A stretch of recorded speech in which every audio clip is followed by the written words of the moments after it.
First, Asad, thanks for forcing me to come to Glasgow. When I walk the streets of cities like this, Glasgow was the UK's second most important city.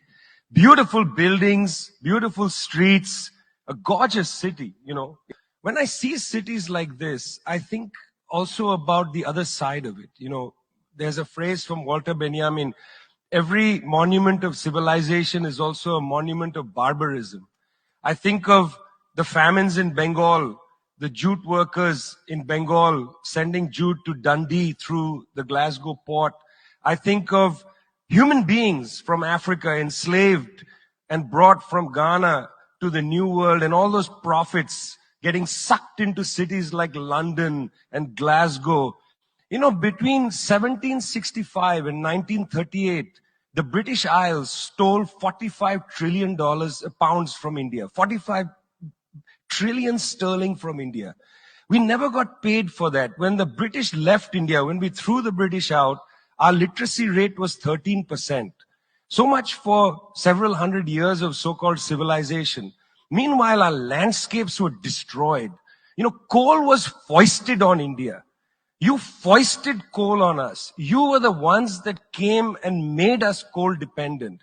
And then you left, and now you dare to condescend to us. When I listen to Boris Johnson, when I listen to people like Joe Biden, when I listen even more to Emmanuel Macron, all I can think of is how condescending you are.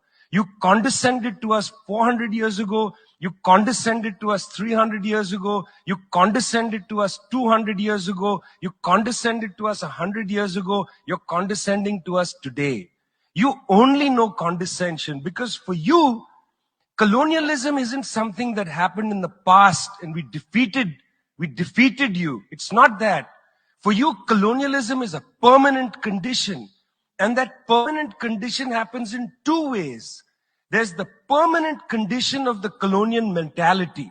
You want to lecture us. You want to tell us that we are responsible for all the problems because you'll never accept that you're the one principally to blame. You signed the Rio Formula in 1992 on common and differentiated responsibilities. You like the common part. You like the common part. You like to say we're all in this together and so on. We're not in this together. The United States, 4-5% of the world's population, still uses 25% of the world's resources. You outsource production to China and then you say China is the carbon polluter. China's producing your buckets. China's producing your nuts and bolts. China's producing your phones. Try to produce it in your own countries and see your carbon emissions rise. You love lecturing us because you have a colonial mentality. Then there are colonial structures and institutions. You lend us money, and every time you lend us money, which is our money, every time the International Monetary Fund comes to our societies and they tell us, here's the money we are giving you. No, it's our money. You give us our money back as debt, and then you lecture us about how we should live.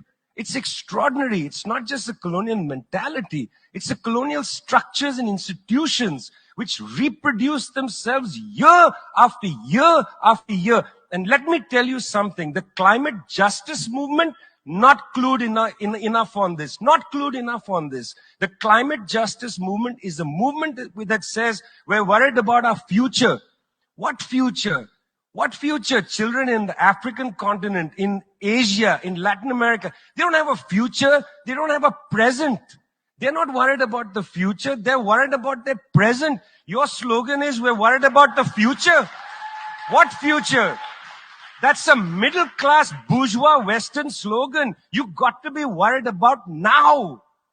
2.7 billion people can't eat now. And you're telling people, reduce your consumption. How does this sound to a child who hasn't eaten in days? You've got to clue into this, guys. You've got to clue into this. Otherwise, this movement will have no legs in the third world. No legs. Later, I'd like to tell you about the International People's Assembly, a network of 200 political organizations that we're setting up, rooted in the global south. We want to tell you what our issues are, but are you willing to listen?